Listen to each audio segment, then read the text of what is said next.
નમસ્કાર દર્શક મિત્રો, સિટી ન્યૂઝમાં આપ સૌનું સ્વાગત છે। સમાચારોની શરૂઆત કરતા પહેલા એક નજર આજના મુખ્ય સમાચારો પર। સિલવાસા શહેરમાં વોકિંગ રોડ શો દ્વારા જનતાનો સીધો સંપર્ક કરાયો। ભાજપ કોંગ્રેસની પ્રચાર ઝુંબેશ પૂરજોશમાં।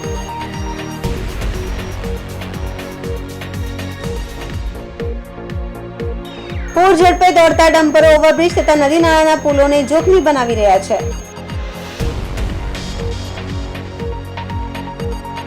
દમણ ખાતે કોંગ્રેસ નેતા રાહુલ ગાંધી પધારશે અને સભા સંબોધશે। હવે સમાચાર વિગતવાર જોઈએ। દાદરા નગર હવેલી લોકસભા ચૂંટણીના ઉમેદવાર શ્રીમતી કલાબેન મોહનભાઈ ડેલકરજીએ આજે સિલવાસા શહેરમાં વોકિંગ રોડ શો દ્વારા જનતાનો સીધો સંપર્ક કર્યો હતો અને ભાજપને મત આપવા અપીલ કરી છે। સિલવાસા શહેરની જનતા અને વિવિધ સંસ્થાઓ દ્વારા શ્રીમતી કલાબેનનું ભવ્ય સ્વાગત કરવામાં આવ્યું હતું। સિલવાસા શહેરની જનતા અને વિવિધ સંસ્થાઓ દ્વારા શ્રીમતી કલાબેનનું ભવ્ય સ્વાગત કરવામાં આવ્યું હતું। આ પ્રસંગે તેમની સાથે ભાજપના વરિષ્ઠ નેતાઓ ઉપસ્થિત રહ્યા હતા, જેમાં મુખ્યત્વે યુવા નેતા શ્રી અભિનવ ડેલકર, પૂર્વ સાંસદ શ્રી નટુભાઈ પટેલ, રાકેશસિંહ ચૌહાણ, સુનિલ પાટીલ, શ્રીમતી રજની શેટ્ટી, કિશન પરમાર, અજયભાઈ દેસાઈ, મનીષભાઈ દેસાઈ, શાંતુભાઈ પૂજારી સહિત હજારો ભાજપના કાર્યકર્તાઓ ઉપસ્થિત રહ્યા હતા।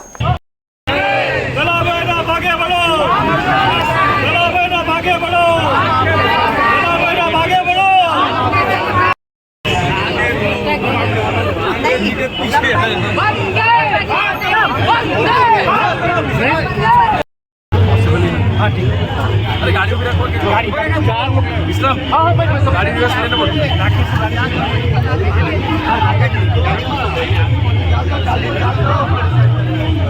अभी अभी मिनट से नहीं उसका मत कर चलो बेटा भागे बढ़ो तुम्हारे साथ चलो बेटा भागे बढ़ो आगे हां बॉडी भारत माता की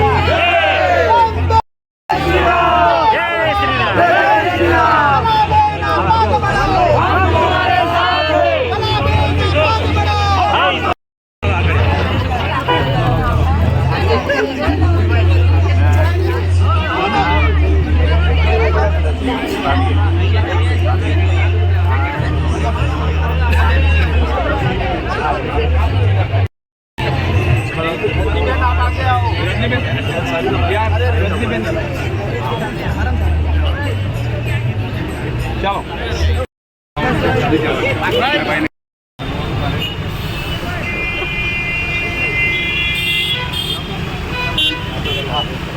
एक कदम ऊपर आइए।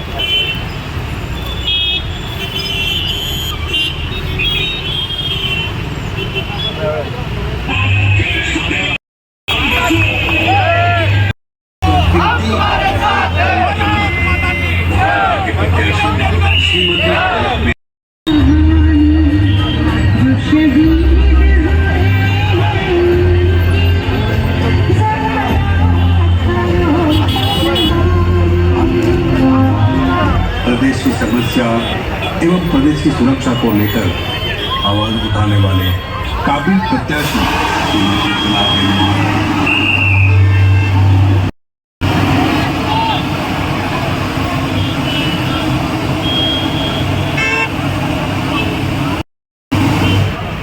सभी लोगों से गुजारिश है। વલસાડ ડાંગ લોકસભા બેઠક માટે ભાજપ કોંગ્રેસની પ્રચાર ઝુંબેશ પૂરજોશમાં ચાલી રહી છે। બંને પક્ષોના ઉમેદવારો અને કાર્યકર્તાઓ સાથે અગ્રણીઓ પણ લોકોને રીઝવવા પ્રયાસ કરી રહ્યા છે। એવા સમયે આજે વાપીમાં ભાજપનું મહિલા સંમેલન યોજાયું હતું। જેમાં રાજ્યના નાણાં મંત્રી કનુભાઈ દેસાઈની સાથે ભાજપના મહિલા મોરચાના પ્રદેશ પ્રમુખ દીપિકાબેન સેરડવા સાથે વલસાડ જિલ્લાની ભાજપની મહિલાઓ અને કાર્યકર્તાઓ સાથે મોટી સંખ્યામાં લોકસભા બેઠકની મહિલાઓ પણ ઉપસ્થિત રહી હતી। સંમેલનમાં ઉપસ્થિત મહિલાઓએ પોતાના હાથમાં ભાજપના નિશાન સાથેની મહેંદી મુકાવી હતી। સાથે જ આ વખતની ચૂંટણીમાં ભાજપના પ્રચાર સૂત્રો અને અબકી બાર 400 પાર જેવા સૂત્રો પણ લખાવ્યા હતા। આ સંમેલનમાં વડાપ્રધાન નરેન્દ્ર મોદી અને ભાજપ શાસિત રાજ્ય સરકારની વિવિધ જનકલ્યાણકારી યોજનાઓ અંગે મહિલાઓને માહિતગાર કરી સરકારની આ યોજનાઓને લોકો સુધી લઈ જઈ અને ઘર ઘર પહોંચી ભાજપના ઉમેદવારોને જંગી લીડથી જીતવા માટે મહિલાઓ પણ મહેનત કરે તેવું આહવાન કરવામાં આવ્યું હતું।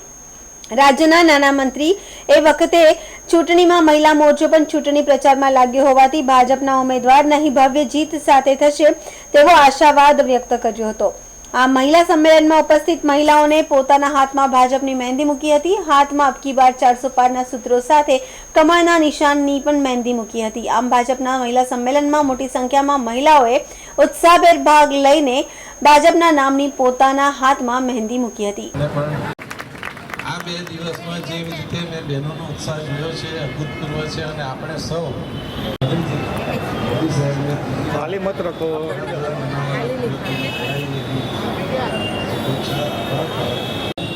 હવે અહીંથી ગીતાબેન પટેલને આભાર કરવા માટે પ્રદેશ મહિલા મોરચાના અધ્યક્ષ દીપિકાબેને મહિલા મોરચાની બહેનોને સંબોધન કર્યું. સાથે સાથે દરેક સમાજના બહેનો પણ આમાં આવ્યા અને બહેનોનું મતદાન કેટલું મહત્ત્વનું છે અને બહેનો માટે આપણી સરકારે શું શું કર્યું છે આ બધી વિગતવાર માહિતી આપી અને બહેનોએ નિર્ણય કર્યો કે 7 તારીખે સવારે 7 વાગે સમગ્ર કુટુંબીજનો સાથે મિત્ર મંડળો સાથે સવારે 7 વાગે મતદાન કરશે અને આ મતદાન એક મહત્ત્વનું મતદાન સાબિત થશે એવી ચોક્કસ ખાતરી છે. 50% મહિલા મતદાતા છે ત્યારે મહિલાઓનો પણ સિંહ ફાળો આ મતદાનમાં રહેવાનો છે એની ચોક્કસ અમે બાંયધારી પણ આપીએ. મહિલાઓ ગરમીના દિવસો છે ત્યારે અર્લી મોર્નિંગ વહેલી સવારમાં પરિવારની સાથે મત આપવા જશે. કેટલાય દાનો છે એમાં સૌથી મહત્ત્વનું દાન મતદાન છે એવો વિષય આજે બહેનોની સમક્ષ રજૂ થયો છે. ત્યારે અમારી બહેનો બૂથ ઉપર નાની બેઠકો કરીને કમળ મહેંદીના કાર્યક્રમો કરીને ભારતીય જનતા પાર્ટીને જંગી બહુમતીથી અમારી વલસાડ લોકસભાને 5 લાખ કરતાં વધારે લીડથી જીતાડવાનો સંકલ્પ CR પાટીલ સાહેબનો છે. એમને પૂરો કરવા માટે મહેનત કરી રહી છે. વલસાડ જિલ્લાના વાતાવરણમાં આવ્યો પલટો. મોડી રાતે જિલ્લામાં વાદળછાયા વાતાવરણ સાથે વહેલી સવારે અનેક વિસ્તારોમાં વરસાદ વરસ્યો હતો. વાપી અને આસપાસના વિસ્તારમાં પણ કમોસમી વરસાદ વરસ્યો હતો. બદલાયેલા વાતાવરણ અને વરસાદથી કેરીના પાકને નુકસાનની ભીતિ સેવાતા ખેડૂતોમાં ચિંતા વ્યાપી છે. સવારે પણ જિલ્લાના અનેક વિસ્તારોમાં વાદળછાયું વાતાવરણ જોવા મળ્યું હતું. વરસેલા વરસાદથી વાતાવરણમાં ઠંડક પ્રસરી હતી અને લોકોએ ગરમી અને બફારાથી રાહત અનુભવી હતી.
સમાચારોમાં સમય છે નાનકડા વિરામનું. વિરામ બાદ આપ જોઈ શકશો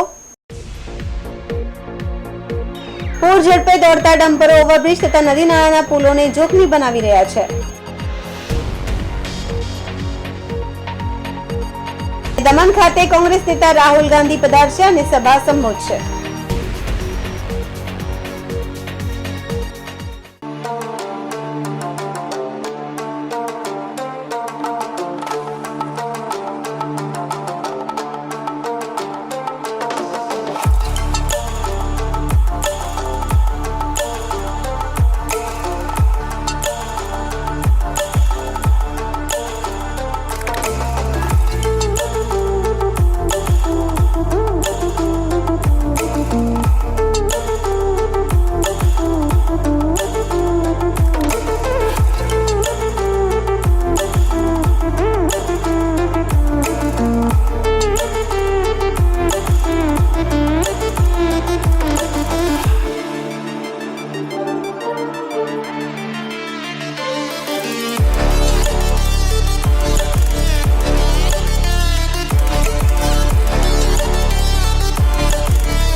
વિરામ બાદ ફરી આપનું સ્વાગત છે।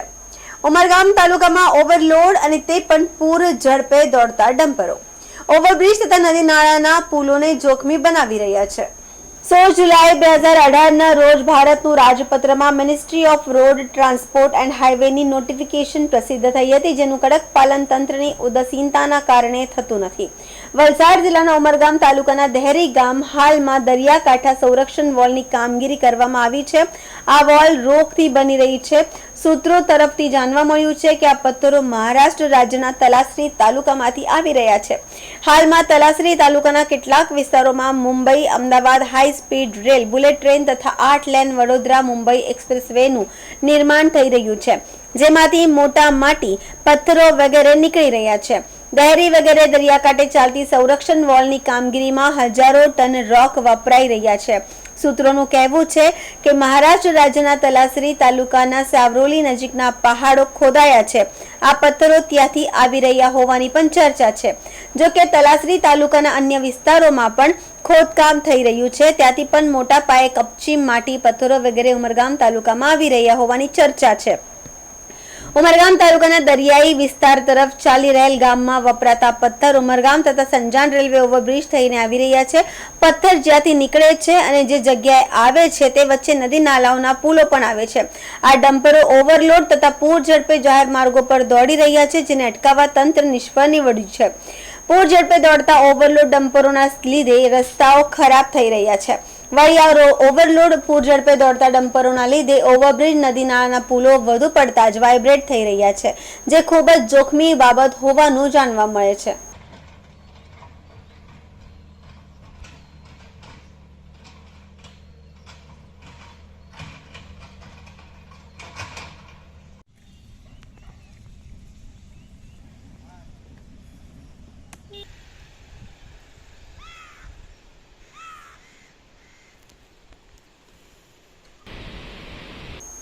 દમણમાં હાલમાં લોકસભાની ચૂંટણી માટે જોરશોરમાં પ્રચાર ચાલી રહ્યો છે, ત્યારે કોંગ્રેસના ઉમેદવાર કેતન પટેલ દ્વારા ધાંચી વોર્ડમાં ચૂંટણી પ્રચાર કરવામાં આવ્યું હતું।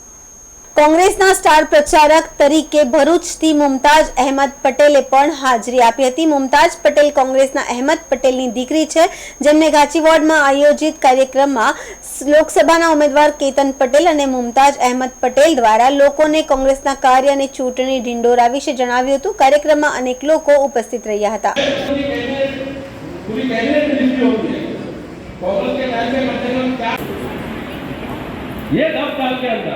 जो भी करा उन्होंने भारतीय जनता पार्टी 6 अप्रैल देश बहुत मुश्किल दौर से गुजर रहा है, आप सब जानते हैं। तो जो चकाचौंध दिखाई जा रही है टेलीविजन पर, आपको सोशल मीडिया पे आप जो भाषण सुनते हैं सरकार की तरफ से, हमारे प्रधानमंत्री की तरफ से, तो जिस तरीके से जुमले सुना के गुजरात मॉडल देश को दिखा के ये सरकार सत्ता में आई, तो उसी तरीके से सबको झांसे में रखा गया है। आज आप किसी जगह जाएं और आप पूछें कि बताएं मोदी सरकार ने किया क्या, तो सबसे पहली बात मैं सुनती हूँ, चाहे शहर में हो या गांव में हो, कि दुनिया में हिंदुस्तान का नाम रोशन किया जा रहा है। जी बिल्कुल सही है, लेकिन जब आपके पास इतना पैसा हो कि आप 10 वर्ष में दुनिया की सबसे अमीर पार्टी बन गए, तो उस पैसे का इस्तेमाल अपने प्रमोशन में कर रहे हैं, अपने मार्केटिंग में कर रहे हैं, तो जाहिर है कि आप अपने आप को सबसे अच्छा दिखाएंगे और आप दुनिया को यही बताना चाहेंगे कि हम कितने महान हैं। आज अगर हम बात करें जिस गुजरात मॉडल या फिर जो एक नारा था सबका साथ सबका विकास, उस नारे में जब ये सरकार आई थी, तो मैं पूछना चाहती हूँ, हाल ही के दिनों में आपने देखा है कि फिर से हम हिंदू मुसलमान पे क्यों आ गए हैं। अगर आप लोगों ने इतनी तरक्की करी, आपने इतना विकास किया, तो आप उसके बारे में कुछ क्यों नहीं बोल पा रहे हैं। प्रधानमंत्री को मंच पे खड़े रहकर वापस लोगों को हिंदू मुसलमान में भावुक करने की क्या ज़रूरत है, उन लोगों को वापस आपस में मतभेद कराने की क्या ज़रूरत है, लोगों को आपस में लड़ाने की क्या ज़रूरत है। मैं यही कहना चाहूँगी कि बड़े मुश्किल और कठिन समय से देश गुज़र रहा है और इस वक्त की जो सरकार है ये सिर्फ एक भय की और दबाव की राजनीति करना चाहती है और करती आ रही है। तो वक्त आ गया है बदलाव का, वक्त आ गया है कि सारे वर्गों के लोगों को न्याय दिलाने का, और ये सिर्फ कांग्रेस पार्टी कर सकती है क्योंकि कांग्रेस पार्टी ही वो पार्टी है जिसने देश को आज़ादी दिलाई, जिसने देश को संभाला अंग्रेज़ों के जाने के बाद।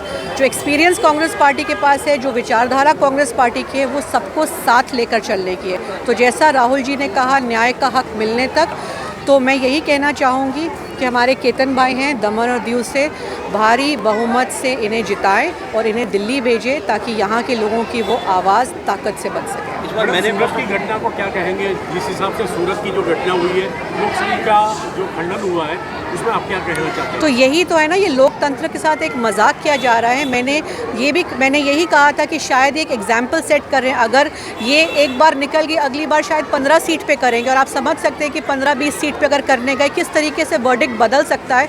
तो एक्सपेरिमेंट करते रहते हैं ये, इनके जो ट्रिक्स और इनके जो प्रेशर टैक्टिक्स होते हैं, जो ये पैसे का गलत इस्तेमाल करते हैं, जैसे ये दबाव करते हैं, जैसे ये डराते हैं लोगों को, तो एक तरीके से लोकतंत्र को ख़त्म कर रहे हैं। और हमारी कांग्रेस पार्टी की यही लड़ाई है इंडिया गठबंधन की, कि लोकतंत्र बचाना है, संविधान को बचाना है। कांग्रेस ने जो मैनिफेस्टो जारी किया उसमें इस बार क्या खास बात है? कांग्रेस ने जो मैनिफेस्टो जारी किया है उसने हर वर्ग के लोगों के न्याय की बात करी है। चाहे आप औरतों को देख लें, आप किसानों को देख लें, युवाओं को देख लीजिए, हर और जो जाति जो कास्ट सेंसस की जो उन्होंने बात करी है कि काउंटिंग होनी चाहिए ताकि रिप्रेजेंटेशन सही तरीके से मिल सके, युवाओं को नौकरी मिल सके, महिलाओं को आप 1 लाख रुपए देने की बात करें जो गरीब परिवार की महिलाएं हैं। तो ये सब जो चीज़ें हैं, जीएसटी को उनको इक्वल करना है हर प्रोडक्ट के ऊपर, एमएसपी को सेट करना है, अग्निवीर को हटाना है। तो जितने भी ये गलत निर्णय लिए गए हैं ये शासन का, उस चीज़ से उनको बदलाव लाना है और न्याय वापस लेकर आना है हर वर्ग के लोगों को। यही मैनिफेस्टो में नया है। સમાચારોમાં ફરી સમય છે નાનકડા વિરામનો। વિરામ બાદ આપ જોઈ શકશો દમણ ખાતે કોંગ્રેસ નેતા રાહુલ ગાંધી પધારશે અને સભા સંબોધશે।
વિરામ બાદ ફરી આપણું સ્વાગત છે।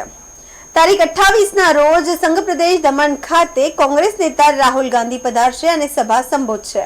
સંઘ પ્રદેશ દીવ અને દમણના કોંગ્રેસના ઉમેદવાર કેતન પટેલના પ્રચાર પ્રસાર અર્થે કોંગ્રેસ નેતા રાહુલ ગાંધી દમણ આવશે। મોટી દમણના કિલ્લા પાસે બપોરે 4 કલાકે સભાનું આયોજન કરવામાં આવ્યું છે અને સંઘ પ્રદેશના દમણના લોકોને સાથે તેઓ ચર્ચા પણ કરશે। સાથે સાથે દેશની વાસ્તવિકતા વિશે તેઓ લોકોને અવગત કરાવશે। આ સાથે કોંગ્રેસ દ્વારા જાહેર કરાયેલા ગેરંટી વિશે પણ તેઓ પ્રજાને જણાવશે। આમ દક્ષિણ ગુજરાતમાં તારીખ 27ના રોજ વલસાડના ધરમપુર ખાતે પ્રિયંકા ગાંધી સભામાં હાજર રહેશે, તો તારીખ 28ના રોજ રાહુલ ગાંધી સંઘ પ્રદેશ દમણ ખાતે સભા સંબોધશે, જેને લઈને દક્ષિણ ગુજરાતમાં કોંગ્રેસના કાર્યકર્તાઓમાં પણ ઉત્સાહ જોવા મળી રહ્યો છે। 28 એપ્રિલે સાંજે 4 વાગે એક સભાનું આયોજન અમે રાખ્યું છે। દમણ ખાતે રાહુલ ગાંધી 28 તારીખે આવશે અને સભાને સંબોધન કરશે। દેશની વાસ્તવિક પરિસ્થિતિથી એને અવગત કરાવવા માટે રાહુલજી અહીં આવી રહ્યા છે, કારણ કે આજે દેશની સ્થિતિ સૌને ખબર છે। જે પિક્ચર દેખાય છે એવું નથી, તો એને ખાસ સમજાવવા માટે, મેસેજ આપવા માટે રાહુલ ગાંધી દમણ આવી રહ્યા છે। ઘણી બધી યોજનાઓનો જે લાભ અમારી બહેનોને આપવામાં આવી રહ્યો છે કોંગ્રેસ પાર્ટી તરફથી, એને એક મેસેજ આપવા માટે રાહુલ ગાંધી આવી રહ્યા છે। તો હું સૌ દમણ દીવ પ્રદેશવાસીઓને તમારા માધ્યમથી જાણ કરવા માંગુ છું કે 28ના રોજ મોટી દમણ ખાતે સૌ ત્યાં પધારજો અને રાહુલજીનો મેસેજ ઘર ઘર સુધી પહોંચાડજો। સમાચાર પૂરા કરતા પહેલા એક નજર આજના મુખ્ય સમાચારો પર। સિલવાસા શહેરમાં વોકિંગ રોડ શો દ્વારા જનતાનો સીધો સંપર્ક કરાયો। ભાજપ કોંગ્રેસની પ્રચાર ઝુંબેશ પૂરજોશમાં।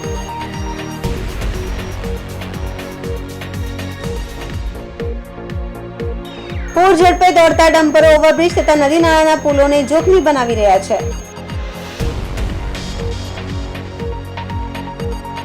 દમણ ખાતે કોંગ્રેસ નેતા રાહુલ ગાંધી પધારશે અને સભા સંબોધશે।